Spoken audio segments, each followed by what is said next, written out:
Są samochody, które jako nowe wyglądają świetnie. Producent wypuszcza je na rynek, a my mówimy: wow, jaka piękna, fajna fura, jaka stylistyczna elegancja, jak to się prezentuje, te przetłoczenia, te kształty, Jezus Maryja. Tylko że po 3, 4, 5 latach te samochody wyglądają już po prostu staro, jak nadszarpnięte zębem czasu i to całkiem mocno. Ale jest też druga grupa samochodów, takich samochodów, które z biegiem czasu nawet zyskują na urodzie. Nawet po 7, 8 latach wyglądają świetnie. Ja sam nie wiem, jak to się dzieje, ale w Range Roverze najwyraźniej wiedzą, jak zaprojektować takie auto.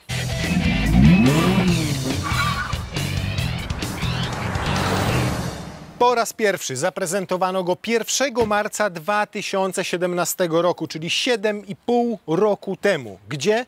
W londyńskim Muzeum Designu. I do dzisiaj mógłby tam stać, będąc dowodem na to, że da się zaprojektować samochód o tak ponadczasowej linii, że nawet dzisiaj widzisz go na ulicy i mówisz: wow, jakie to jest piękne auto. Piękne w swoim minimalizmie, z tymi wszystkimi płaskimi powierzchniami, z delikatnymi przetłoczeniami, z każdym detalem, który świetnie wpisuje się w jego sylwetkę, z tymi chowanymi klameczkami w nadwoziu, z tymi światłami.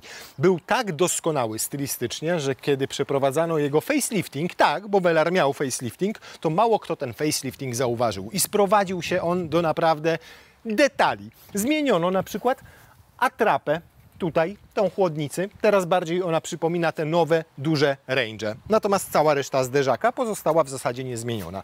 Delikatnie zmieniono lampy. Wiecie, na czym ta zmiana polegała? Na tym, że wprowadzono tutaj taki lepiej świecący pasek LED, bardziej spójny, tak o nim mówią w Range Roverze, czyli nie widać tam żadnych pojedynczych diod, tylko on świeci całym paskiem. Jeżeli chodzi o same reflektory, to mamy tutaj już Pixel LED Plus, czyli technologię matrixową. Jak widzicie, są tu 1, 2, 3, 4 takie moduły. Każdy z tych modułów ma po 67 diod LED, w związku z czym pracują one niezależnie. Powyżej prędkości 70 km na godzinę snop światła się automatycznie wydłuża, wycina pojazdy nadjeżdżające z naprzeciwka, wycina nawet pieszych, jeżeli idą, ale na przykład pobocze, kiedy tam nikogo nie ma, oświetla wyraźniej.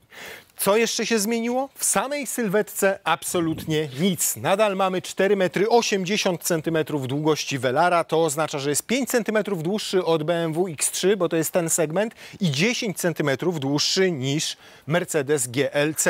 Ale na przykład jeżeli chodzi o szerokość, to tutaj już mamy naprawdę imponujący parametr, ponieważ nawet ze złożonymi lusterkami ma ponad 2 metry szerokości, to 12-13 cm więcej niż Mercedes i BMW. Jeżeli chodzi o wysokość, to wszystkie te auta są mniej więcej podobne do siebie. Tak samo jest z rozstawem osi, który ma ponad 2,80 m. W ramach liftingu zmieniono jeszcze, chociaż zmieniono to jest złe słowo, delikatnie zmodyfikowano tylne lampy. Są one nieco węższe w tym momencie. Kierunkowskaz mają dłuższy i dynamiczny i to w zasadzie byłoby na tyle. To podobno optycznie poszerzyło nadwozie i dodało mu jeszcze muskulatory, a nawet delikatnie je obniżyło. Jeszcze o jednej rzeczy wspominając, co zmienili. Uwaga, dolną część zderzaka tylnego. Nie chciało im się zmieniać z całego, więc zmienili tylko dolną. O, tą tutaj mniej więcej, ale jak zmienili, tego nie wiadomo. Co jest ciekawe, w większości samochodów lubimy widzieć końcówki układu wydechowego, które wystają zza auta, a tutaj zostały one schowane. Z tej perspektywy ich nie widać, ale w momencie, kiedy jedziecie za Velarem, to rzeczywiście te końcówki widać i widać też te tłumiki tutaj umieszczone po bokach. Natomiast na szczęście fajnie zabudowano tutaj tę część. To nie było oczywiste w poprzednich Range Roverach, bo często ten zderzak kończył się gdzieś tutaj i tam widać było całe bebechy, nawet łącznie z wahaczami. Teraz to zostało przyjemniej zabudowane. Dzięki temu pozostał nam i ten charakterystyczny taki zwis długi, który idzie w dodatku do góry, więc tak ładnie wygląda to z tyłu i jednocześnie zostało to zabudowane, więc wygląda to estetycznie. Szczerze mówiąc, ten nasz egzemplarz w kolorze czarnym, takim antracytowym, z czarnymi szybami z tyłu, z czarnymi felgami, z pakietem optycznym czarnym, który sprawia, że wszystkie takie dodatki, które w normalnie Velarze są srebrne albo satynowe, to tutaj są czarne. Wygląda, powiem tak, wygląda z jednej strony gangusowato, ale z drugiej strony wierzcie mi, że przez taki kolor i ten czarny pakiet ten samochód traci na takich detalach, jak te tylne światła, nawet jak te przednie światła. On w momencie, kiedy nie jest czarny, tylko na przykład srebrny i ma plakiet black, albo kiedy jest czarny, ale ma srebrne wstawki, to jednak ta różnica tych kolorów wyciąga w nim pewne smaczki. Więc ja rozumiem, że niektórzy lubią, jak czarny czarnego czarnym poganiał na samochodzie, natomiast ja wolałbym, żeby to było skontrastowane, żeby uwypuklić pewne elementy, pewne detale w tym samochodzie. No ale my się zajmiemy czym innym. Zajmiemy się tym, co jest pod maską, bo to już jeden z niewielu samochodów w tej klasie, w którym można mieć 6-cylindrowego diesla. A oprócz tego rzędowego i oprócz tego ułożonego wzdłużnie. A to już jest naprawdę rzadkość, nie tylko w tym segmencie, ale generalnie w ogóle w świecie współczesnej motoryzacji. 6-cylindrowy, rzędowy, wzdłużnie ustawiony. 300 koni mechanicznych w tym wydaniu i 650 Nm. 6,5 sekundy do setki. To, czym chwali się Range Rover, to tym, że jest to jedna z najekologiczniejszych jednostek diesla na świecie. W porównaniu z poprzednim V6 dieslem zredukowano emisję samych tlenków azotu o ponad 50% i spełnia aktualnie wszystkie, nawet najostrzejsze europejskie normy. Da się, da się. Cała ta moc trafia na 4 koła, oczywiście za pośrednictwem 8-biegowej automatycznej skrzyni ZF-a, bardzo dobrej. Natomiast jest to specyficzny napęd AWD, specyficzny, ponieważ w normalnej jeździe 100% mocy i momentu obrotowego trafia tutaj na tylną oś. To po to, żeby a. ograniczyć zużycie paliwa, b. po to, żebyśmy mieli taką charakterystykę tylnonapędową w prowadzeniu. Oczywiście, jeżeli nastąpi i nadejdzie taka potrzeba, to 100% tej mocy i momentu może trafić na przód w jakiejś sytuacji, gdzie w ogóle na przykład tylne koła nie będą miały przyczepności. Na przykład na bardzo śliskim podjeździe, gdzie tam będzie lód, a tutaj samochód będzie miał przyczepność na przedniej osi. Więc nadal płynnie się ta moc i ten moment obrotowy pomiędzy przednią a tylną osią przemieszczają. Zasługą tego jest specjalna przekładnia opracowana przez Borg-Warnera, do tego modelu dokładnie, po to, żebyśmy mieli kompaktową, właśnie ekonomiczną, a jednocześnie nadal potrafiącą rozdzielać ten moment w taki sposób, że możemy mówić o właściwościach terenowych samochodu. Co więcej, reakcja tego dołączania tutaj ma być bardzo szybka, ponieważ ta przekładnia połączona jest ze sterownikami samochodu i te sterowniki wysyłają do niej w ułamkach sekund sygnał, że coś jest nie tak. I mało tego, to cały czas sczytują informacje, nie tylko z tego, jaka jest trakcja na poszczególnych kołach, ale też z tego, jak mocno wciśniemy pedał gazu, albo też na temat tego, jaki mamy skręt kół kierownicy, albo jaka jest prędkość obrotowa tych kół.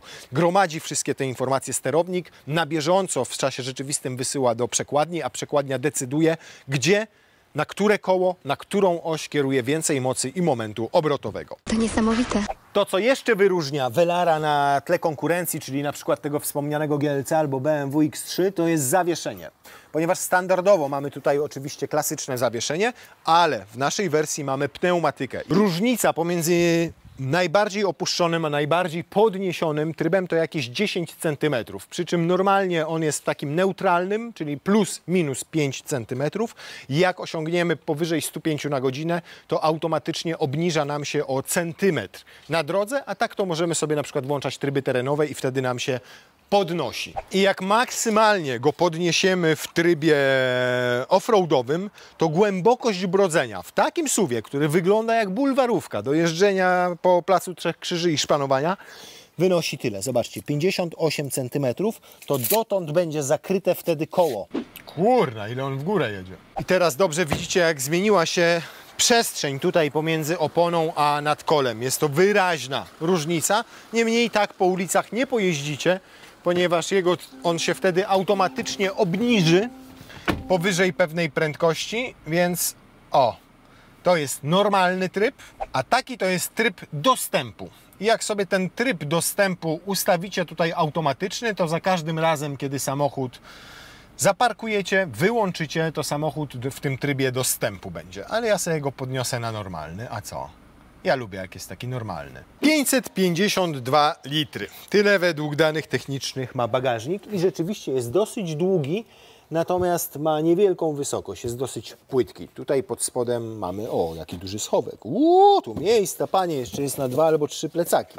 Co my tu mamy? Mamy haczyki, żeby się coś powiesić sobie. Mamy gniazdo, zapalniczki 12V, uchwyty w podłodze na mocowanie siatki. Tutaj w boku jakiś mały schoweczek, tu też haczyki. Roletkę mamy, która sama się co prawda nie chowa, ale na przykład sama wypada z prowadnic. No co jest, kurna?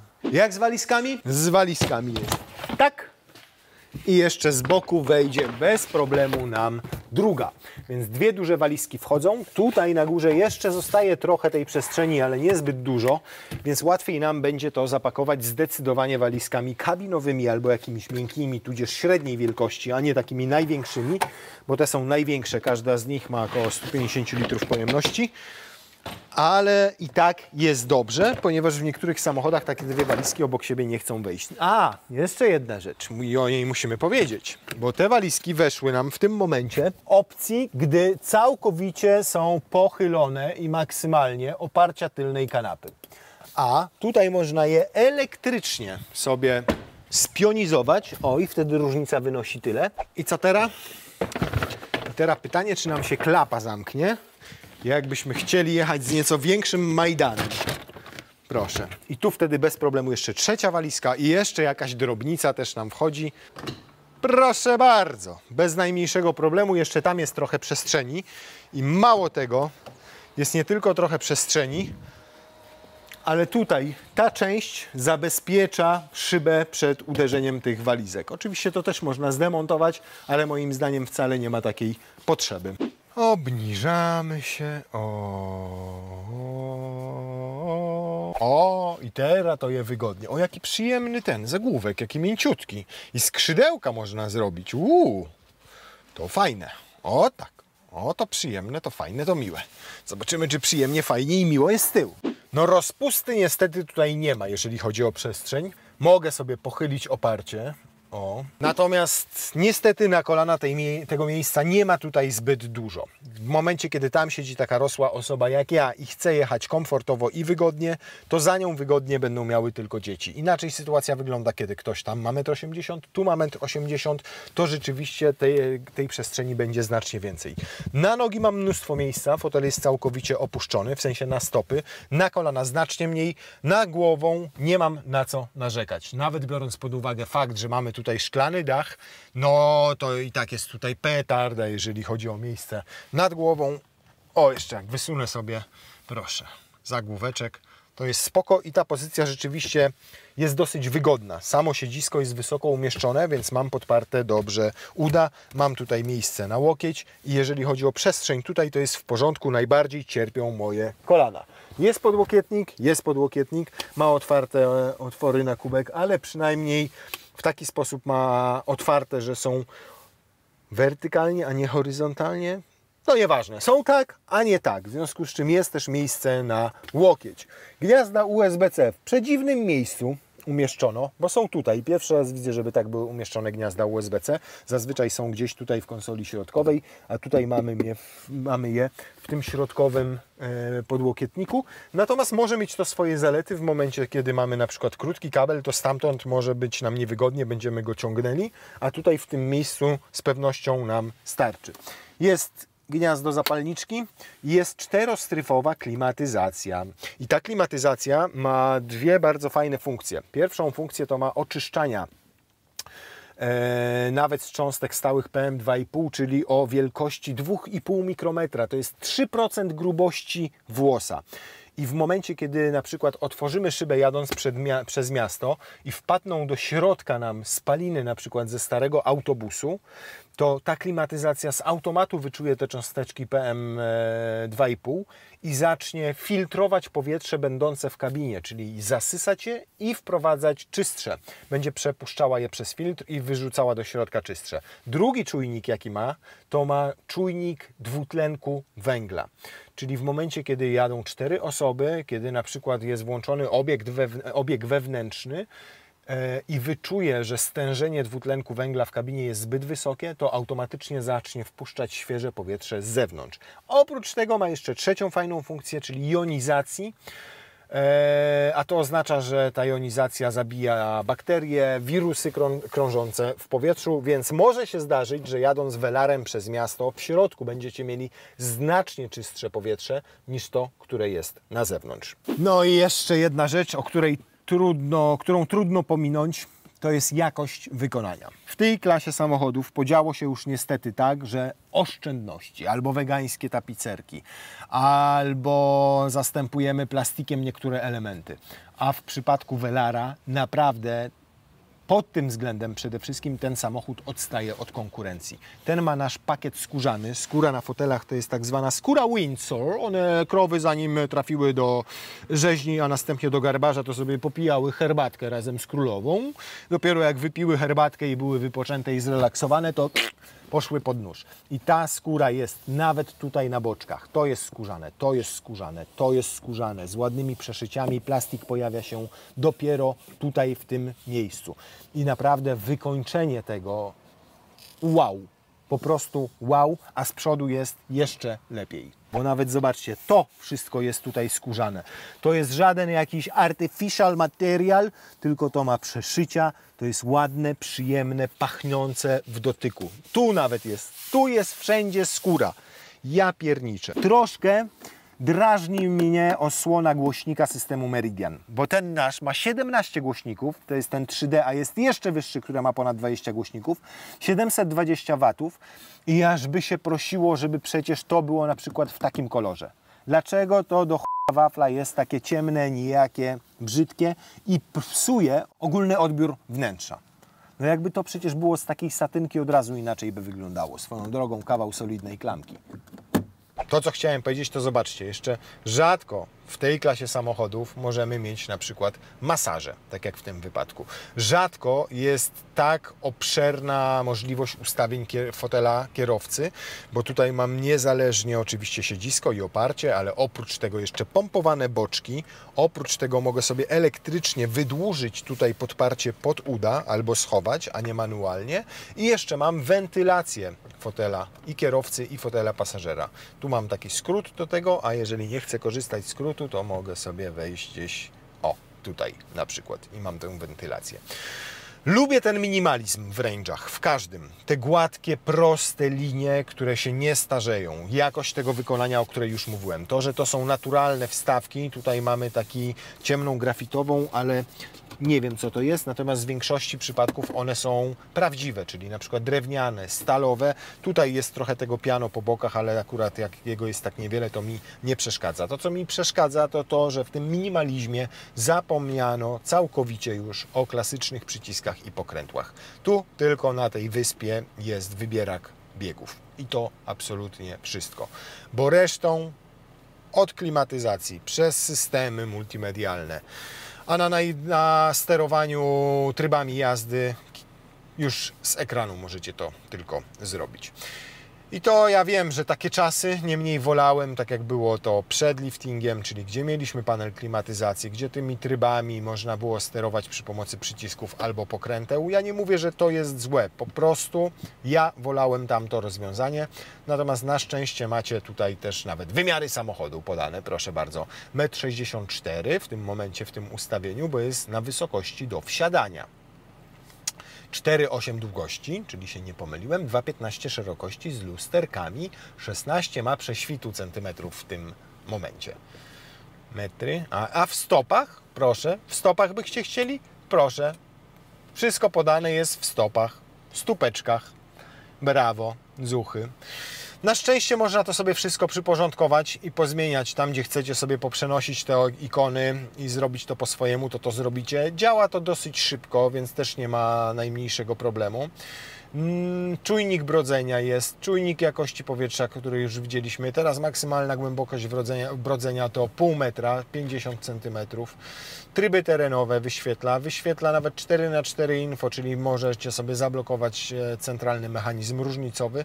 No jest tego mnóstwo, szkoda, że w to wszystko trzeba wchodzić w menu, często się zatrzymać, odwrócić uwagę od tego, co dzieje się na drodze, więc ma to swoje i wady, i swoje zalety.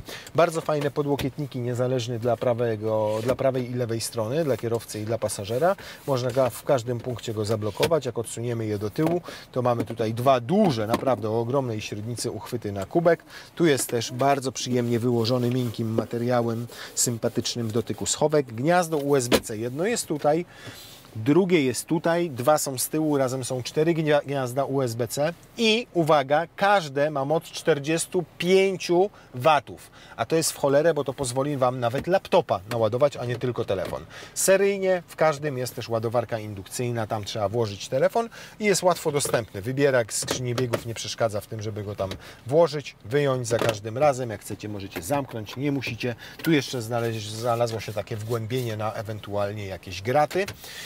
Schowek przed pasażerem jest chłodzony, też wyłożony bardzo przyjemnym materiałem. Ależ ja lubię charakter pracy 6-cylindrowych, przepraszam, diesli. No bardzo. I ten moment od samego dołu, gdzie tylko muskacie dosłownie pedał gazu, a też 650 Nm go ciągnie. I one tutaj są w bardzo szerokim zakresie dostępne, bo pomiędzy 2000 obrotów a 4000 obrotów. O. Nic on nie musi sobie redukować biegu, po prostu te momenty go tak ładnie ciągną do przodu i pchają jednocześnie, a w zasadzie go pchają, bo przecież ten napęd idzie właśnie na tył w takich warunkach. O, i na takich drogach pneumatyka sprawdza się najlepiej, a w zasadzie najlepiej wtedy czuć jakość jej działania. Zawsze powtarzam, że to jest idealne zawieszenie w momencie, kiedy oczekujecie przede wszystkim komfortu jazdy po nierównych drogach. Ona tak cicho, tak rewelacyjnie, tak spokojnie tutaj wybiera wszystkie nierówności, że w zasadzie macie wrażenie, że wy jedziecie prosto, a najwięcej dzieje się tam w zawieszeniu. Zresztą umówmy się, Range był jedną z niewielu firm, która jako pierwsza zaczęła pneumatykę stosować w swoich samochodach, więc mieli czas, żeby ją dopracować i naprawdę czuć w tym wypadku, że zostało to dopracowane świetnie. Świetnie po prostu. Superancko. I jeszcze jedną rzecz mamy w Velarze, której nie mamy w żadnym innym aucie tego segmentu. Nazywa się to ARNC. Active Road Noise Cancelling, czyli redukcja szumów pochodzących od drogi. Działa to na tej zasadzie, że przy każdym kole jest umieszczony czujnik wibracji, które zamieniają się w dźwięk pochodzący między innymi od kół. System ten zmienia częstotliwość tych drgań o 180 stopni i emituje przez głośniki systemu Meridian. W związku z czym działa to trochę jak te słuchawki, które zakładacie na uszy w momencie, kiedy lecicie samolotem, żeby szumy zredukować. I tutaj dokładnie na podobnej zasadzie są redukowane szumy pochodzące od kół. Nie od silnika, bo jego słyszycie, tylko właśnie szumy powietrza opływającego samochód, czy tego, co dzieje się na drodze. Co ciekawe, ten system występuje w Velarze tylko w przypadku, kiedy macie Meridiana, tego 3D, i szklany dach, a nie stalowy. Bo wyszli z założenia, że stalowy dach to i tak lepszy komfort akustyczny, więc nie trzeba przy stalowym dachu tego systemu, ale jak wlatuje szklany, no to już musimy go zainstalować, ponieważ wtedy są hałasy większe, przy czym czujniki są przecież nie w dachu tych hałasów, tylko czujniki są w drodze. Nie rozumiem nic z tego. No ale tak napisali, to ja Wam to tylko przekazałem. Bardzo przyjemny dźwięk ma ten silnik, ten 6-cylindrowy. No i mówię, no i ten charakter, ten moment, to, że on ciągle ciągnie od dołu, że błyskawicznie przyspieszacie do tych 70, 80 czy 90 na godzinę, potem sobie odpuszczacie nogę na pedale gazu i na 8 biegu, on ma przy 75, to jest 8 bieg, wydaje mi się, że nawet to będzie... O, teraz jest 8 bieg. To zobaczcie, niespełna 1000 obrotów przy 70 na godzinę. Jak mu wdepnę, no to już powolutku przy tym 1000 obrotów zaczyna nabierać prędkości, ale kiedy się zredukujemy i mamy na przykład 5. bieg, no to o, ile tych newtów tu od razu jest. Proste ustawienia, to lubimy. Za namową silnego włączyłem radio cyfrowe I z tymi meridianami jest tak, i to się potwierdza po raz kolejny, że są bardzo wrażliwe na jakość samej odtwarzanej muzyki.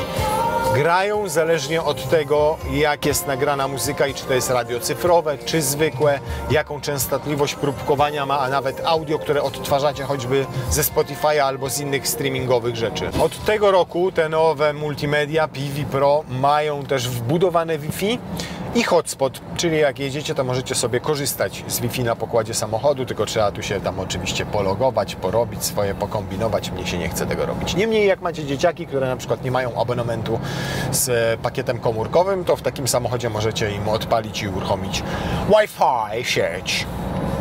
Jak miałbym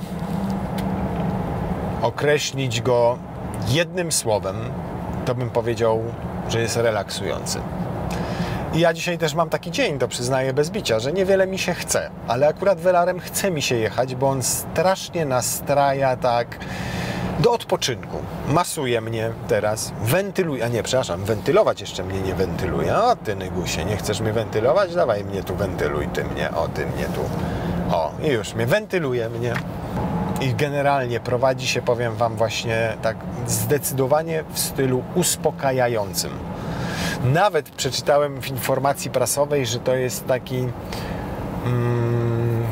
spokój w świątyni, czy coś takiego. Mają takie dziwne określenie w swoim katalogu i trochę to określenie mi do tego samochodu pasuje. Na początku się z tego uśmiałem. Mówię, no na pewno, jak podczas medytacji, ale to auto trochę takie jest. Przez to, jak dobrze jest wyciszone, jak działa ten noise cancelling, przez to, jak gra tutaj audio, przez ten masaż, przez te materiały tutaj takie luksusowe w środku, a nawet przez ten minimalizm, ono was wycisza. Mnie się wcale nie chce nim zapierdzielać. Wiecie, są takie samochody, do których wsiadacie i od razu emocje, i od razu but i dawaj! A tu absolutnie. Tutaj naprawdę wsiadłem, przejechałem parę kilometrów i mówię, no ja chciałbym, żeby miał pełną autonomię, żebym mógł sobie teraz przysnąć. Bardzo przyjemnie działa mu układ kierowniczy i ta pneumatyka też daje sobie fajnie radę w zakrętach. Jeżeli chodzi właśnie o takie właściwości jezdne, o dynamikę w prowadzeniu samym w sobie, to jest super. Bardzo fajnie też właśnie połączono ten taki spokój tego samochodu, medytacyjny, tak go nazwijmy, z naprawdę wartkim, fajnym, takim sprężystym prowadzeniem. Nie jest to oczywiście prowadzenie w stylu BMW, nie jest to też prowadzenie w stylu Mercedesa. To jest prowadzenie w stylu Range Rovera, zdecydowanie. Stabilnie, pewnie, ale dostojnie. No i powiem wam, że ten noise cancelling działa zajebiście. I dopiero teraz to słyszę, jak jedziemy po tej betonowej nawierzchni, którą generalnie w każdym samochodzie normalnym się odczuwa uszami. Po prostu się słyszy.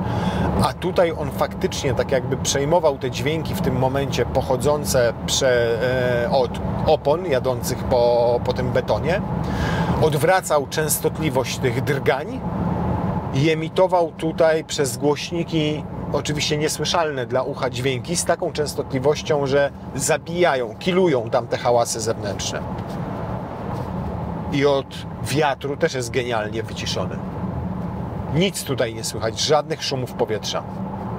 Niestety pomiar 0-100 będzie dzisiaj bardzo nieprofesjonalny i mało wiarygodny, gdyż zostawiłem Dragiego w domu.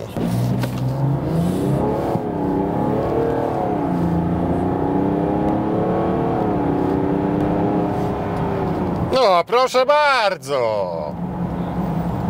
W momencie, kiedy stóweczka pojawiła się na prędkościomierzu, to wyszło 6,56 dokładnie. No uważam, że naprawdę bardzo dobry rezultat, jak na samochód, który waży, uwaga, 2 tony 100 parę kilogramów. No lekki nie jest. No to pozostaje nam jeszcze sprawdzić zużycie paliwa. Proszę bardzo, równiutko 120 km na godzinę.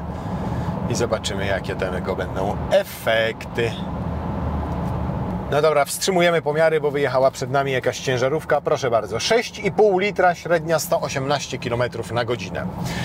To jest średnie spalanie ze spokojnej, stabilnej jazdy, bez przyspieszeń, bez hamowań. Więc naprawdę mega, jak na tej klasy auto, które ma tyle newtów, tyle mocy, takie osiągi.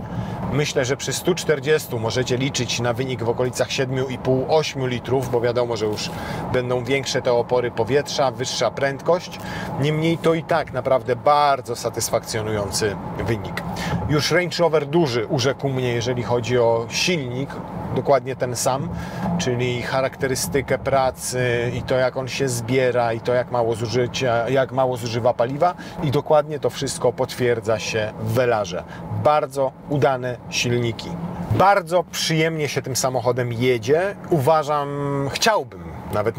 Chciałbym wsiąść w niego i zrobić sobie długi trip, choćby, nie wiem, na Wybrzeże Chorwackie, choćby nad Polskie Morze, albo w góry, bo po prostu siedzenie w nim i jeżdżenie sprawia przyjemność. Doskonałe zawieszenie, fajny układ kierowniczy. W tym aucie się odpoczywa. Silniczek dynamiczny, zrywny, mało palący.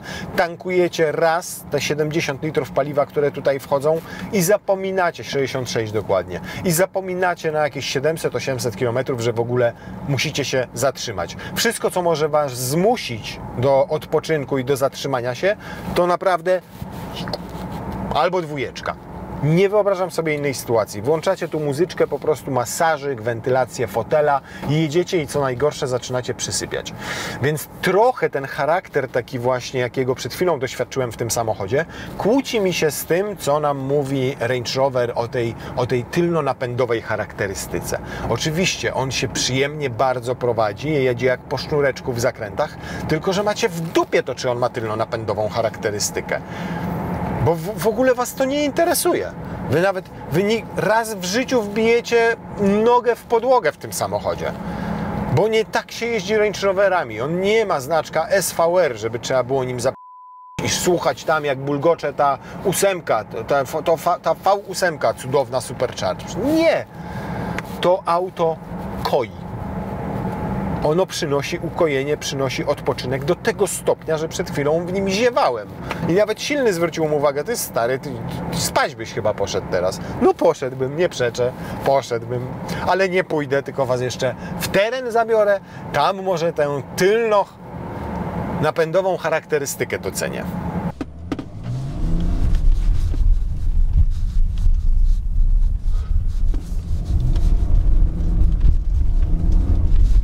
Rąbany faktycznie ma tylnonapędową charakterystykę. I to jaką? Ja pierdzielę, jak on gna! O skubany! Ja! Zobaczcie, co tu się dzieje. Normalnie idzie jak wór z tym tyłem. Świetny! Ho, ho, ho! Doskonale ma ten napęd wyważony. Naprawdę. Tylko wchodzicie w zakręt, w ogóle nie ma kawałka nawet podsterowności, tylko on sobie od razu łapie na tył i zobaczcie, i pcha Was tym tyłem. Petarda. I takie napędy na 4 koła to ja lubię. Trzeba mu wręcz delikatną kontrę założyć, ale to też nie jest taka kontra jak w aucie tylnonapędowym, żebyśmy mieli jasność. To właśnie taka bardziej delikatna kontra jak w autach WRC. On nawet będzie jechał bokiem w momencie, kiedy ma 4 koła prosto. Super! Naprawdę super!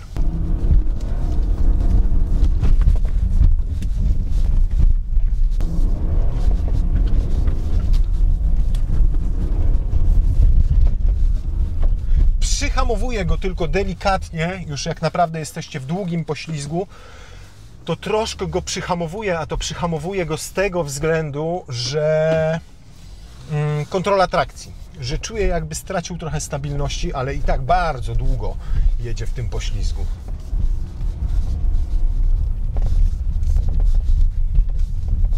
No, zobaczcie sami.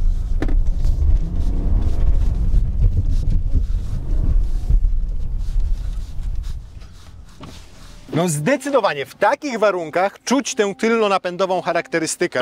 Wręcz on ma ochotę w tym zakręcie jechać coraz szybciej, zacieśnić sobie ten zakręt. Takie mam wrażenie, że nawet trzymam prosto kierownicę po zadaniu już skrętu, prostuję ją, a on nadal próbuje iść delikatnie bokiem. Świetnie się w takich warunkach prowadzi i to też jest duże zaskoczenie. Pierwszym jest to, ile Wam daje oddechu i takiego spokoju ten samochód. Autentycznie wsiadacie w niego i to nie jest typ auta, którym na zwykłej drodze chcecie poszaleć. Wy chcecie w nim odpocząć i on wam to zapewnia. Najbardziej jednak podoba mi się w tym samochodzie to, że Brytyjczycy zupełnie inaczej podeszli do tej klasy premium niż Niemcy. Podeszli tak, jak podchodziło się do niej 20-30 lat temu. Zajebiste materiały i wykończenie. Świetny silnik, nadal sześciocylindrowy, rzędowy, wzdłużnie ustawiony. Mówiąc krótko, jak wydajecie dzisiaj 400 czy 500 tysięcy złotych za BMW albo Mercedesa, to szczerze mówiąc tamtego hajsu nie czujecie. A tutaj te 500 000 złotych po prostu jest czuć i widać.